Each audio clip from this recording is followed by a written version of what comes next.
আসসালামু আলাইকুম নমস্কাৰ। অহা 12 তাৰিখৰ পৰা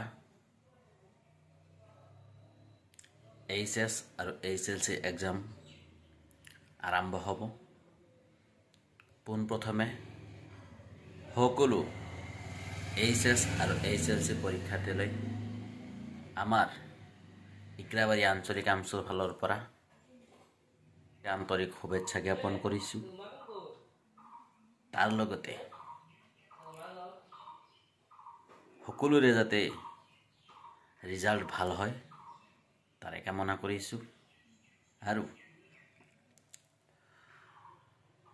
সকলোকে এটা কথা জনাই থওঁ যে এইবাৰ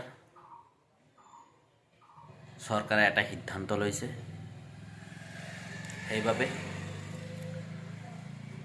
সকলো গাৰ্জেন তথা সকলো ছাত্ৰ ছাত্ৰীকে কওঁ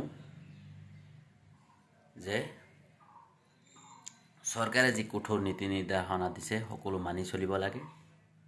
পৰীক্ষাত যাতে কোনো নকল লৈ নাযায়। নকল লৈ গ'লে চৰকাৰী নিৰ্দেশ অনুযায়ী 3 বছৰৰ জেল আৰু 10,000 টকা জৰিমনা ভৰিব লাগিব। তো গতিকে সকলোকে এই কথা জনাই থওঁ যে যাতে কোনো ল'ৰা ছোৱালীয়ে কাগজৰ টুকুৰা লৈ পৰীক্ষা হলত প্ৰৱেশ নকৰে। তাৰ বাবে আমি ইকৰাবাৰী আঞ্চলিক আমচুৰ ফালৰ পৰা সকলোকে বিনম্ৰভাৱে অনুৰোধ জনাইছোঁ আৰু সদশেষত সকলোকে পুনৰাই এইচএছ আৰু এইচএলচিৰ এক্সামৰ সকলোৰে ভাল হওক তাৰ বাবে সকলোকে শুভেচ্ছা যাচি আজিলৈ ইমানতে সামৰণি মাৰিছোঁ। ধন্যবাদ। জয় আই অসম।